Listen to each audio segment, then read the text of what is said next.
Let's turn now to the 17th chapter of Joshua. We are not in the most exhilarating section of the book at this point. We are, of course, reading details of geography intermixed with occasional little anecdotes of events.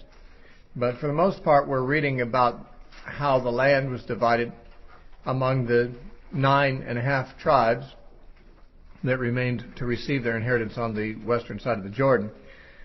In the last chapter, the entire chapter is devoted to the tribe of Judah and their inheritance, and particularly focusing on one man and his family, and that was Caleb. But now we turn to Ephraim and the other half of the tribe of Manasseh that are on the that's with the 9 tribes in the land. Ephraim and Manasseh were the two sons of Joseph.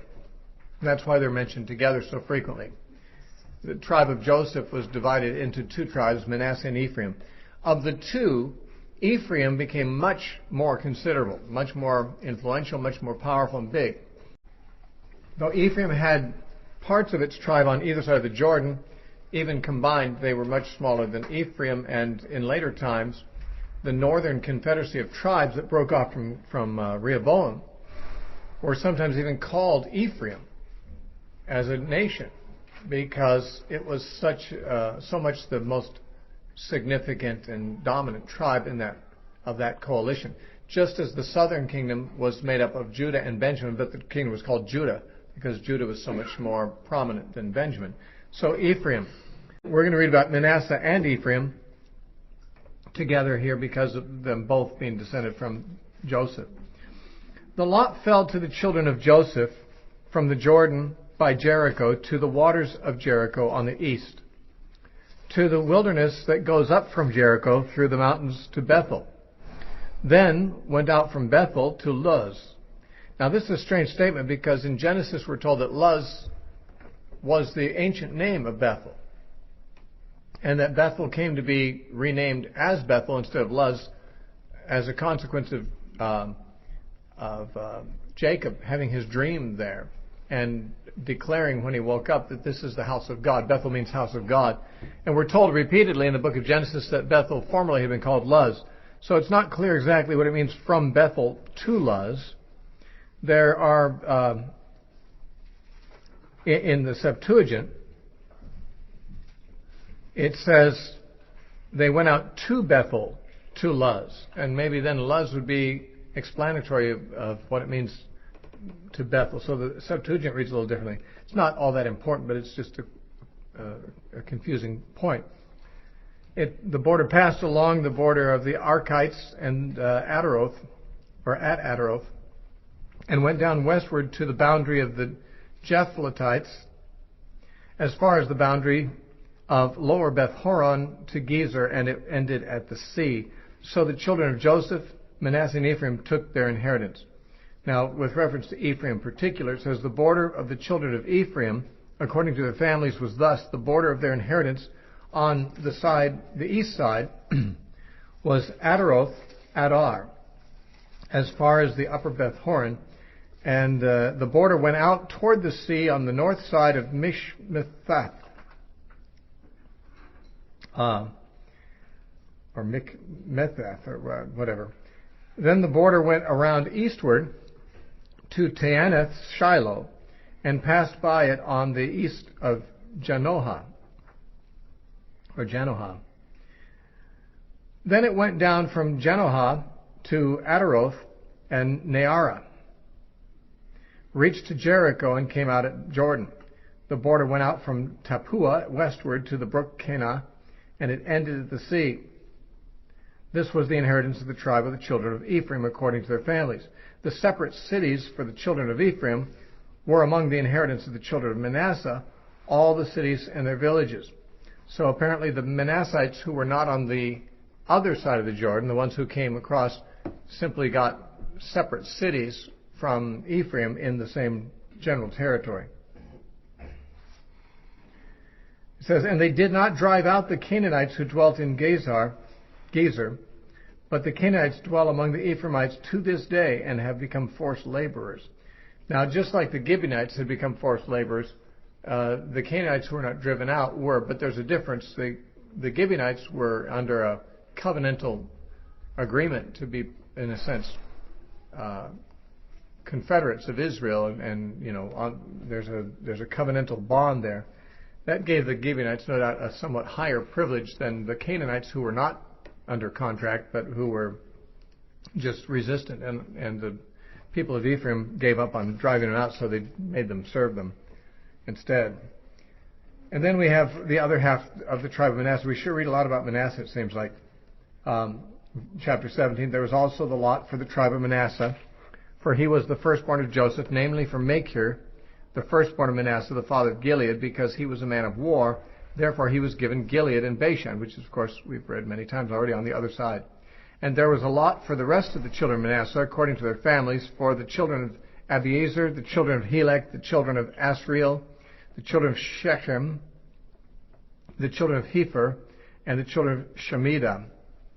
These were the male children of Manasseh, the son of Joseph, according to their families. So we're told that they received something by lot, but it would appear that since there's no boundaries given, it is simply portions and cities within the tribe of Ephraim, it would appear, because it did mention that in verse 9 of chapter 16. The separate cities for the children of Ephraim were among the inheritance of the children of Manasseh.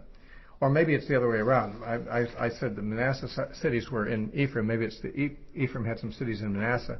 It's not perhaps as clear as we would like.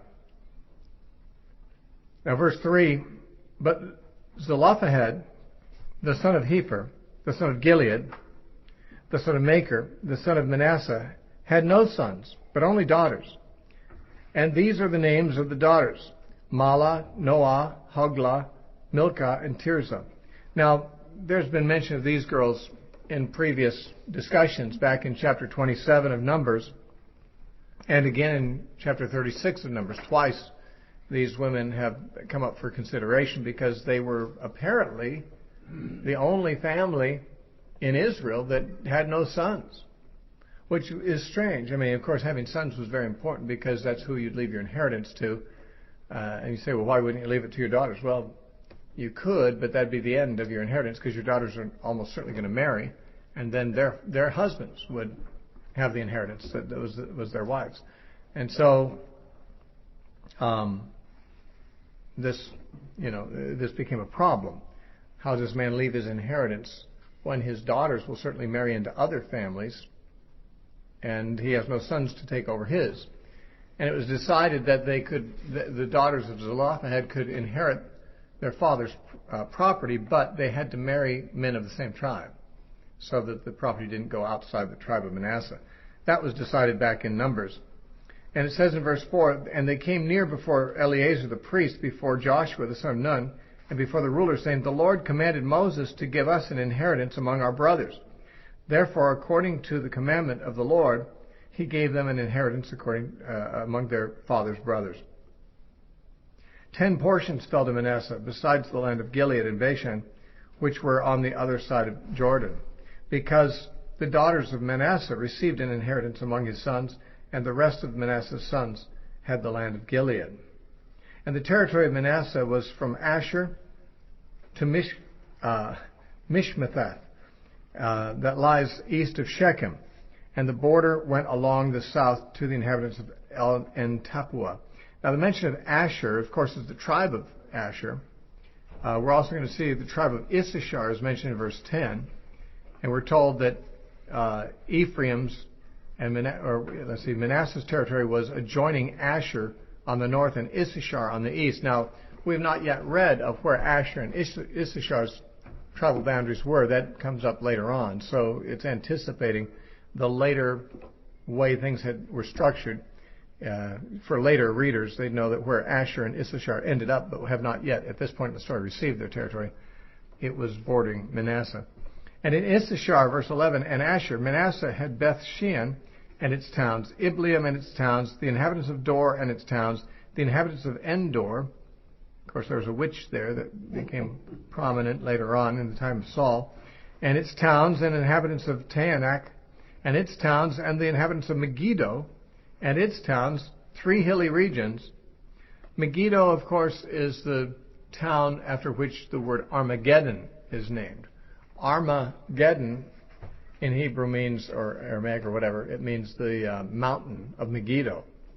Actually, Megiddo is in a valley, not a mountain, but Megiddo is the town, and therefore the reason that Armageddon is so called is because the region that is identified for the battle is the mountain of Megiddo. Yet the children of Manasseh could not drive out the inhabitants of those cities, but the Canaanites were determined to dwell in that land. Interesting that the ones who were driven out weren't determined to stay. It sounds like the Canaanites were really just decided, you're not getting us out of here.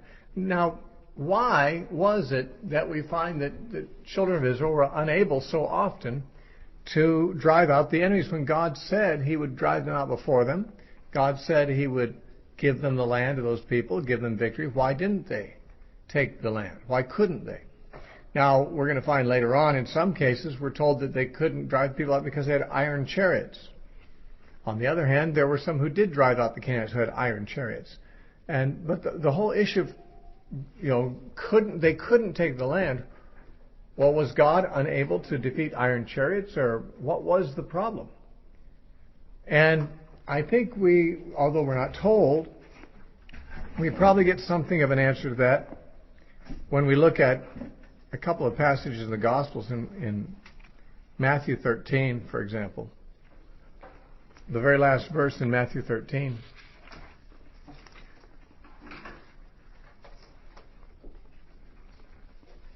Verse 58, speaking of Jesus at Nazareth, it says, "And He did not do many mighty works there because of their unbelief."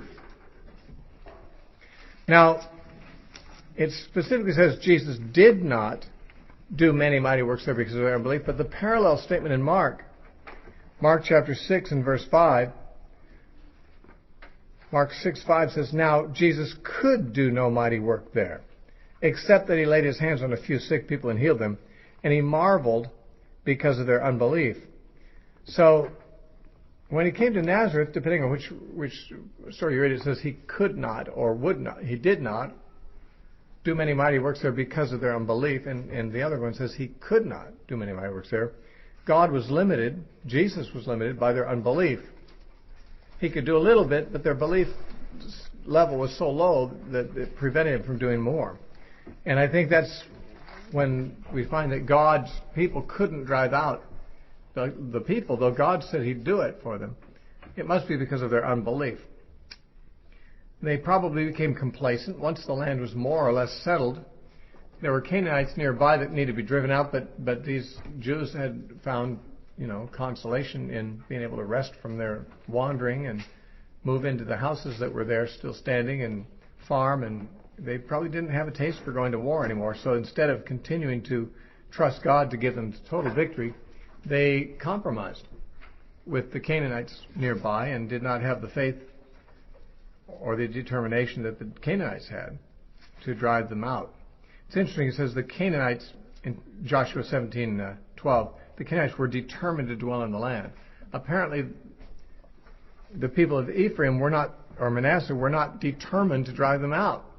At least not as determined to drive them out as the Canaanites were determined to stay. And it's obvious if there's some people that God said to drive out, and they're determined not to let you do it, you've got to be more determined than they are. And it's obvious that the Israelites were not as determined as they should have been to carry out the whole thing that God told them to do, because they had reached a stage of victory that was comfortable. They were not in danger, it seemed, physically. And so they just decided, let's call that a complete war. Let's rest now. Verse 14, "Then the children of Joseph spoke to Joshua, saying, 'Why have you given us but one lot and one portion to inherit, since we are a great people, inasmuch as the Lord has blessed us until now?' So Joshua answered them, 'If you are a great people, then go up to the forest country and clear a place for yourself there in the land of the Perizzites and the giants, since the mountains of Ephraim are too confined for you.' But the children of Joseph said, 'The mountain country is not enough for us, and all the Canaanites who dwell in the land of the valley have chariots of iron, both those who are in Beth-shean and its towns, and those who are in the valley of Jezreel. And Joshua spoke to the house of Joseph, to Ephraim and Manasseh, saying, "You are a great people and have great power. You shall not have one lot only, but the mountain country shall be yours. Although it is wooded, you shall cut it down, and its farthest extent shall be yours. And for you shall drive out the Canaanites, though they have iron chariots and are strong." So, the attitude of the children of Joseph here was somewhat different than that of Caleb. Caleb just said, "Hey, give me those giants. They're going to be meat for me. I'm going to go take them." These guys were saying, "No, these people are formidable. We don't really want to have to fight them. And, we're not satisfied with the land you've given us." And Joshua said, "Well, there's some land right over there still undefeated. You can have that. You just have to go win it." And we don't want to do that. Or we can't do that. They've got chariots of iron. He said, "Well, that's the land I'm giving you. Take it or leave it. You go out and fight them. You can beat them. God will give you the victory." So much for that. Now we've still got 7 tribes to consider. And yet it says, "The whole congregation in chapter 18 of the children of Israel assembled together at Shiloh and set up the tabernacle of meeting there. And the land was subdued before them." The tabernacle is only mentioned twice in the book of Joshua, and here we find it set up in the land, apparently for the first time. We don't know. It was traveling in the wilderness with them in the time of Moses, and obviously they brought it across the Jordan with them. The tabernacle, of course, was a prefab building that you could tear down and put back up and move it. And so we don't know if they had set it up at Gilgal before this. Gilgal had been their encampment. They may have had it set up there, though we haven't read of it previous to this. They had their headquarters at Gilgal, but now they moved them to Shiloh. And Shiloh is where the tabernacle then was set up and remained for several hundred years. It was there that Eli tended the tabernacle and served as a priest, and then Samuel, as a boy, went to live there in the tabernacle. And it was during that time that the Philistines captured the Ark of the Covenant in war, and then apparently destroyed Shiloh at the same time, so that the tabernacle was eventually destroyed and didn't exist anymore, so that when the Ark returned from the Philistines, they didn't put it in the tabernacle, which was no longer there. They put it in somebody's house, and it remained there until the time of David, when David brought it to Jerusalem and put it under a makeshift tent. But this is the first stated location for the tabernacle in the Promised Land, and it remained there for some time until Samuel's day. And so they set up the tabernacle there, but there remained among the children of Israel 7 tribes which had not yet received their inheritance. Then Joshua said to the children of Israel, "How long will you neglect to go and possess the land which the Lord your God, the God of your fathers, has given you?" Now it sounds like there was something they were supposed to do, and they weren't doing it. I mean, he's scolding them. How long is it going to be before you go get your land? Now, I don't know what had they been instructed to do prior to this, but there no doubt was a lot that had been said and done that was not recorded for us. Apparently they were just sluggish about doing what they should do, and it wasn't they who came to Joshua saying, "Give us our land." It was he who said, "When are you going to go get your land?" So he says, "Pick out from among you 3 men from each tribe, and I will send them, and they shall rise and go through the land, survey it according to their inheritance, and come back to me. And they shall divide it into 7 parts. Judah shall remain in their territory on the south, and the house of Joseph shall remain in their territory on the north." That is, they've already got their territory, so this will not apply to them. "You shall therefore survey the land in 7 parts, and bring the survey here to me, that I may cast lots for you here before the Lord our God. But the Levites have no part among you, for the priesthood of the Lord is their inheritance. And Gad, Reuben, and the half-tribe of Manasseh have received their inheritance beyond the Jordan on the east, which Moses, the servant of the Lord, gave them." Now these tribes were to send 3 men each, so 21 spies, or not spies, but surveyors really, would go into the land, and they would just make some kind of a general survey of the desirable regions and what the lay of land was, what the topography was, and bring back the survey so that they could just divide it into 7 parts, but no one knew which part any tribe was going to get. No one could say it was, fixed in favor of any one tribe, because each of the tribes had an equal number of representatives out there doing it. But once the land was divided on a map into 7 portions, they would cast lots to see which tribe would get which portion. And so this way it was left to God to decide how it would be apportioned and not man.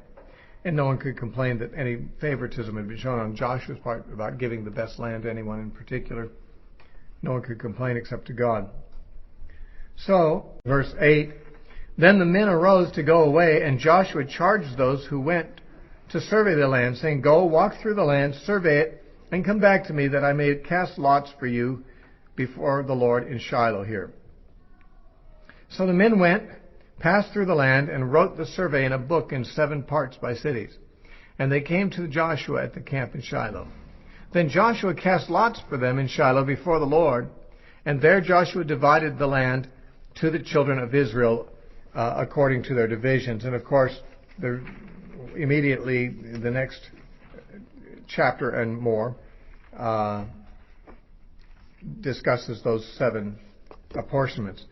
We're not going to go into the details of the cities and so forth that are given to each one, because frankly, for the most part, those cities are not important enough for us to detain ourselves with.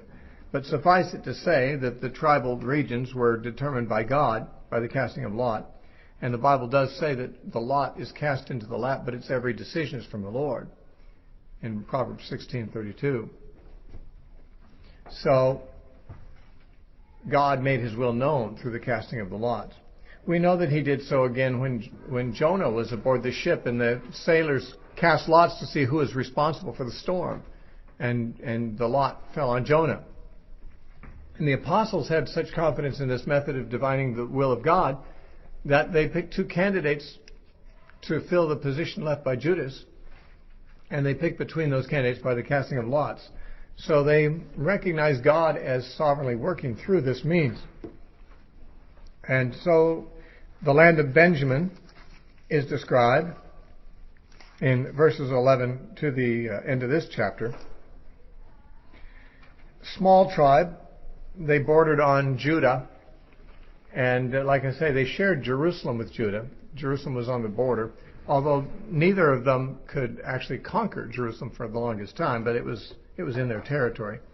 And we do have essentially the same kinds of descriptions describing borders and cities and so forth here that we had in the earlier descriptions of Judah and Ephraim's land. And for that matter, Reuben and Gad and Manasseh. We come to chapter 19. In the first 9 verses, it describes the land of the inheritance of Simeon, which really wasn't separate land at all. Simeon had a small portion within the boundaries of Judah. And Simeon really seemed to have gotten a raw deal here, because they didn't really get land to their own, but just got portions of Judah's land. But that's partly a judgment upon them, because both Levi and Simeon, the men, Levi and Simeon in the days of Jacob, were the ones who ran that bloody raid on Shechem and murdered the whole population of males just on a personal vendetta. It was a very wicked thing to do, and Jacob said so.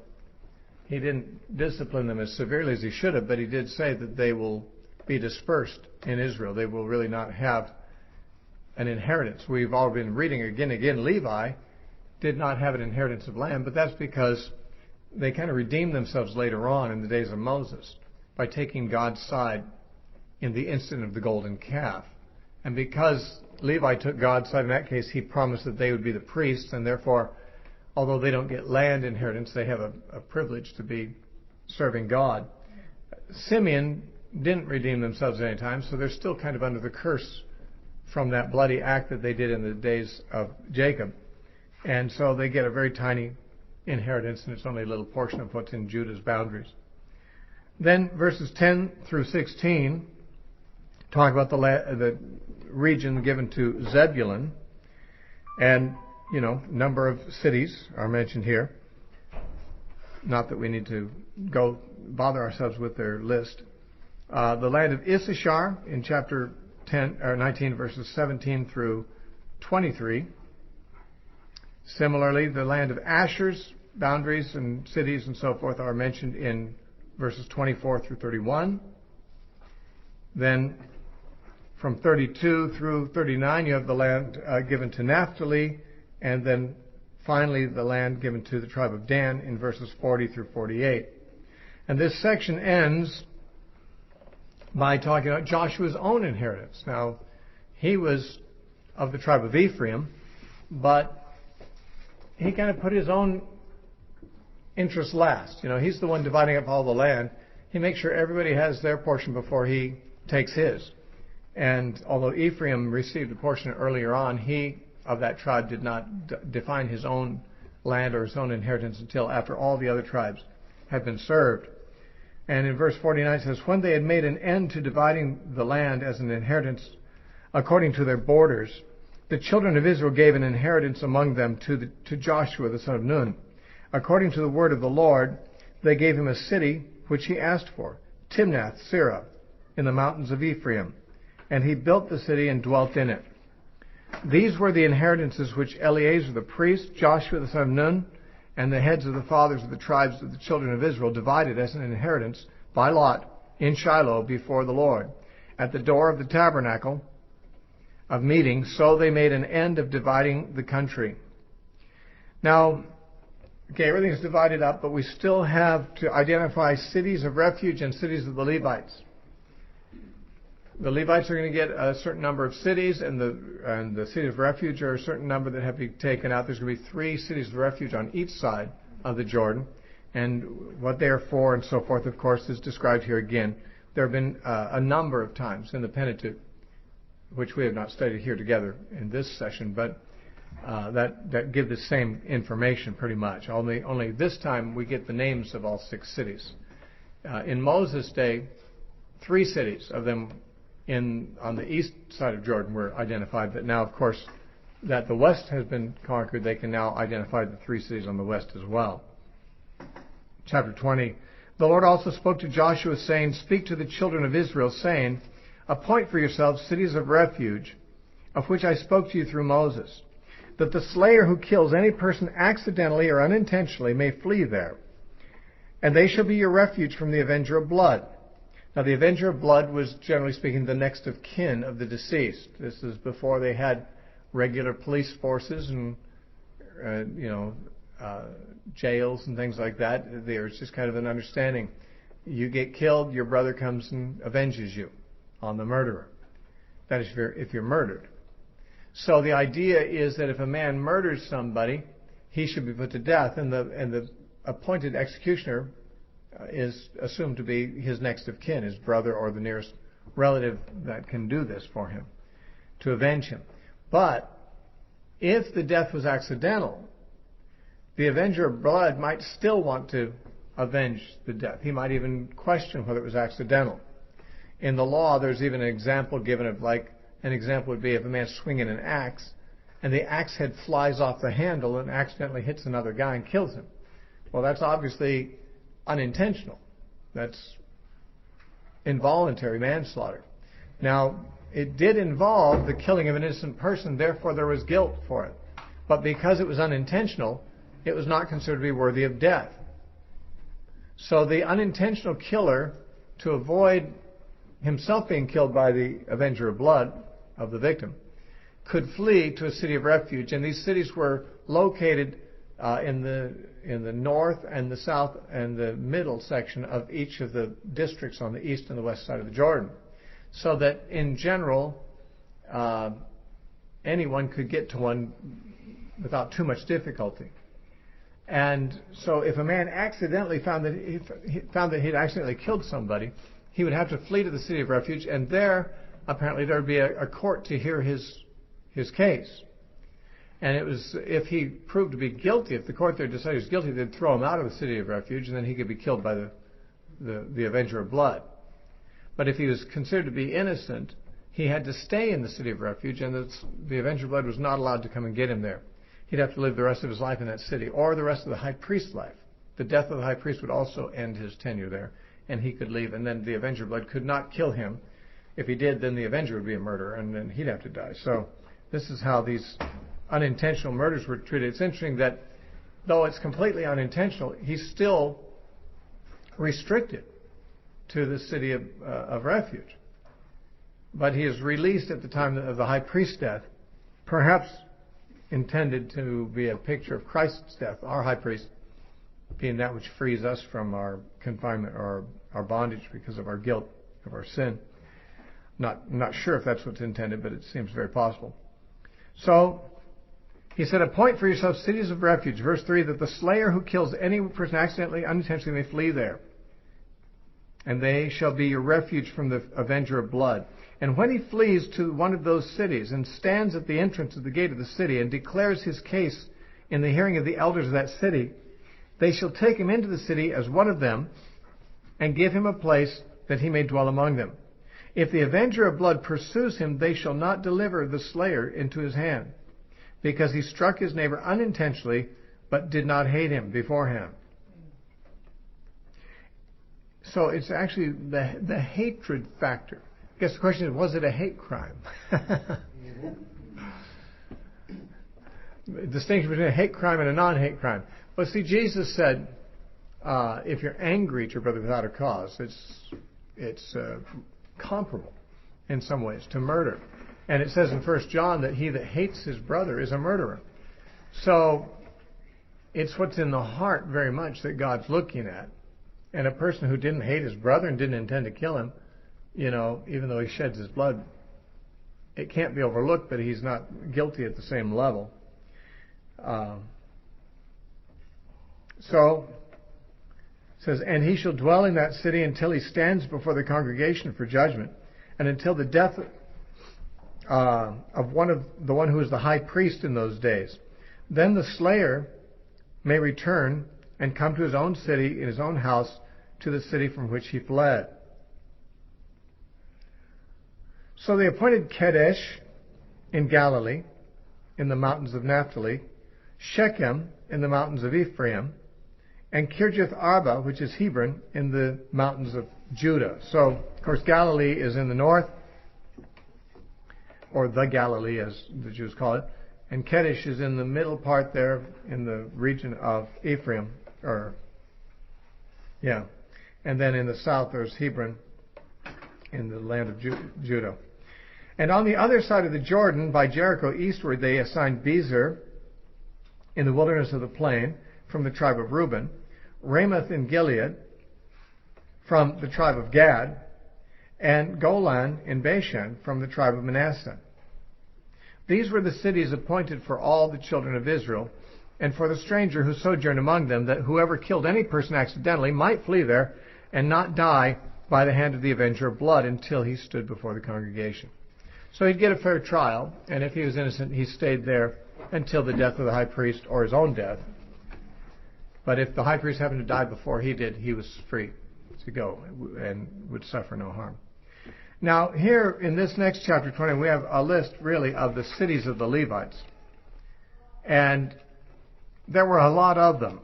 It's sort of like some of these other chapters we've skimmed over or even passed over the detail on, because it's just a listing of cities, so that it's not really the case that that there's a lot of profit in us just reading the list. It does say, now the heads of the fathers of the Levites came near to Eleazar the priest, to Joshua the son of Nun, and to the heads of the fathers of the tribes of the children of Israel, and they spoke to them at Shiloh in the land of Canaan, saying, the Lord commanded through Moses to give us cities to dwell in, with their common lands for our livestock.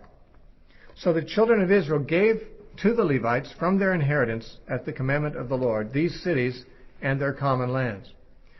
Now the lot came out for the families of the Kohathites. Now you remember that the Levites were divided into 3 clans, because Levi, the man, had 3 sons. Kohath being one, so we have the Kohathites descended from him. And then, of course, there was Merari, and then and the last one was, it's skipping from my mind. What is it, Frank? Gershon, right. Yeah, Gershon, okay. So we have the Kohathites, the Merarites, and the Gershonites. And they are all different branches of the Levitical family, of the Levites. And it says, the lot came out for the families of the Kohathites and the children of Aaron the priest, who were of the Levites, had 13 cities by lot from the tribe of Judah, from the tribe of Simeon, and from the tribe of Benjamin. That is, these cities were in the tribal boundaries of other tribes, but the cities were given to the Levites. But not entirely, because there were others who were not Levites living in the cities with them. But there was also a length of distance from the walls of these cities that was the common lands of the cities that also went to the Levites. So what livestock they had and whatever possessions they needed to store, they could keep outside the walls of the city. They wouldn't have to bring them inside with them. And it says the rest of the children of Kohath had 10 cities by lot from the families of the tribe of Ephraim, the tribe of Dan, from the half-tribe of Manasseh. Verse 6, and the children of Gershon had 13 cities by lot from the families of the tribe of Issachar, and from the tribe of Asher, and from the tribe of Naphtali, and from the half-tribe of Manasseh and Bashan. The children of Merari, according to their families, had 12 cities from the tribe of Reuben, from the tribe of Gad, and from the tribe of Zebulun. And the children of Israel gave these cities with their common lands by lot to the Levites, as the Lord had commanded by the hand of Moses. So they gave from the tribe of the children of Judah and from the tribe of the children of Simeon these cities which are mentioned here by name. But we will not necessarily read them. They are indeed mentioned here by name. But we're not going to read their names. And so we're going to essentially skip over this without much comment. There's not really, as I scan down through, I don't see anything particularly that has to be commented on to the end. So once you've got the identification of all these Levitical cities, and you've got the cities of refuge, that's really everything. We're done. And so at the end of chapter 21, verses 43 through 45, it says, so the Lord gave to Israel all the land which he had sworn to give their fathers, and they took possession of it and dwelt in it. And they took possession of the land, but as we know, they didn't drive out all the enemies out of every town, in every city. The Lord gave them rest all around, according to all that he had sworn to their fathers, and not a man of all their enemies stood against them. The Lord delivered all their enemies into their hand. Now, it says their enemies didn't stand against them. Of course, if that means they couldn't resist them, that's not entirely the case. We've already been told that some of the Canaanites were able to resist them from taking their territories, but they weren't able to prevent them from taking the land as a whole, including that which surrounded their cities. I mean, they could not defend the land from the invasion of the Israelites, although in some cases they could claim a little spot of a walled city as a place that had not yet fallen. Not a word failed of any good thing which the Lord had spoken to the house of Israel. All came to pass. And so you remember that the agreement was that the tribes that took possession of land on the other side of the Jordan were to lead the armies of Israel and put themselves in harm's way with their brethren while they conquered the western territories, and then they would return back to their families that they left and their cattle that they left on the eastern side of the Jordan.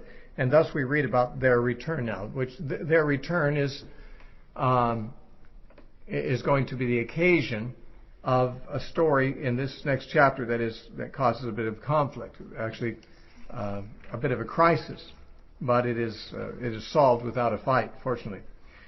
It says, then Joshua called the Reubenites, the Gadites, and the half-tribe of Manasseh, and said to them, you have kept all that Moses, the servant of the Lord, commanded you. You have obeyed my voice in all that I commanded you. You have not left your brethren these many days up to this day, but have kept the charge of the commandment of the Lord your God.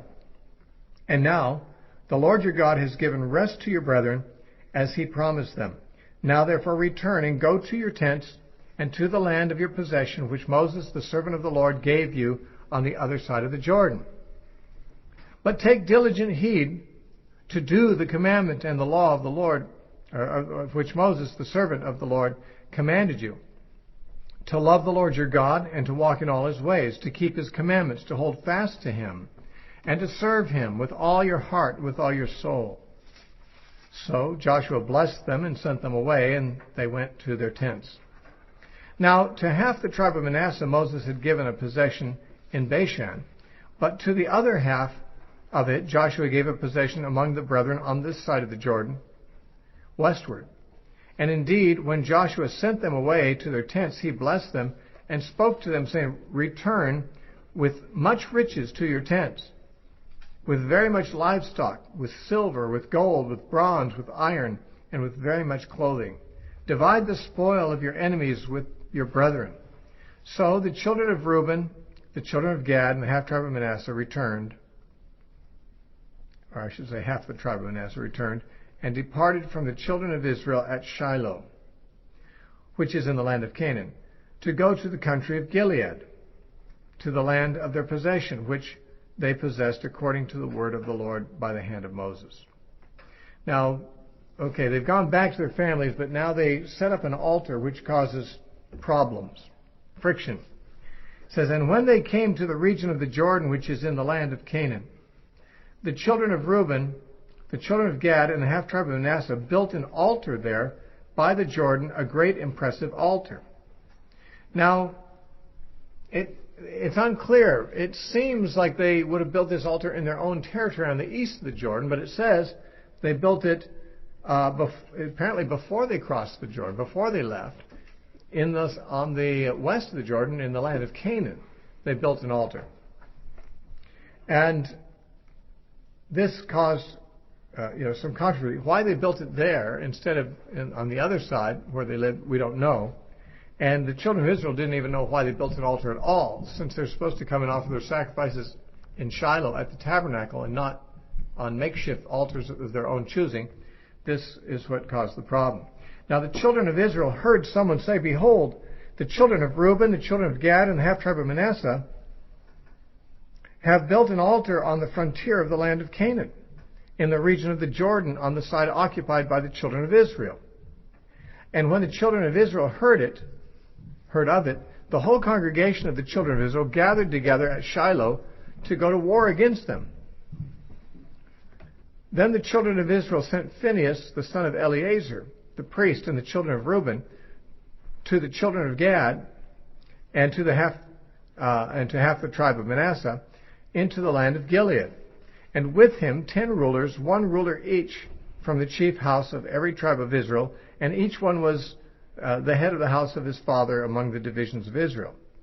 Then they came to the children of Reuben, the children of Gad, to half the tribe of Manasseh, to the land of Gilead, and they spoke with them, saying, thus says the whole congregation of Yahweh, what treachery is this that you have committed against God of Israel, to turn away this day from following Yahweh, in that you have built for yourselves an altar, that you might rebel this day against the Lord? Is the iniquity of Peor not enough for us? That is Baal Peor, where the Balaam incident took place. From which we are not cleansed until this day, although there was a plague in the congregation of the Lord, but that you must turn away this day from following the Lord? And it shall be, if you rebel today against the Lord, that tomorrow he will be angry with the whole congregation of Israel. Nevertheless, as they found when even Achan sinned, the whole congregation suffered. If 2.5 tribes rebel, how much more is that going to make God angry at the whole nation?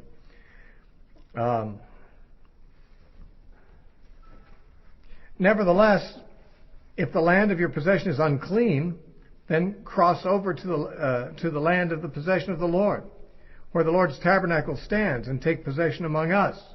But do not rebel against the Lord, nor rebel against us by building yourselves an altar besides the altar of the Lord our God. So the business here is that they're supposed to all go to the tabernacle to worship. Why are you building an alternative shrine, an altar? He said, if you want, you can change your mind and come over and get an inheritance here on the western side of the Jordan with us. If it's like too far to go to the tabernacle from where you are, well, instead of making an alternative religion, come over and live with us. like you could have in the first place. That's what they're saying. Did not Achan, the son of Zerah, commit a trespass in the accursed thing? And wrath fell on all the congregation of Israel? And that man did not perish alone in his iniquity. That is, not only his family, but 36 Israelites perished also because of it. Then the children of Reuben, the children of Gad, and the half-tribe of Manasseh answered and said to the heads of the divisions of Israel, the Lord God of gods, He knows. And let Israel itself know, if it is in rebellion or if in treachery against the Lord, do not save us this day. If we have built ourselves an altar to turn from following the Lord, or if to offer on it burnt offerings or grain offerings, or if to offer peace offerings on it, let the Lord Himself require an account.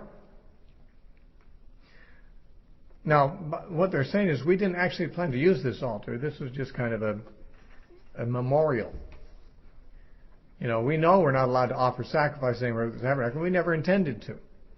We just kind of built this for a different reason than what you're thinking. It says, but if in fact we have done it for fear, for a reason, saying, in time to come your descendants may speak to our descendants, saying, what have you to do with the Lord God of Israel?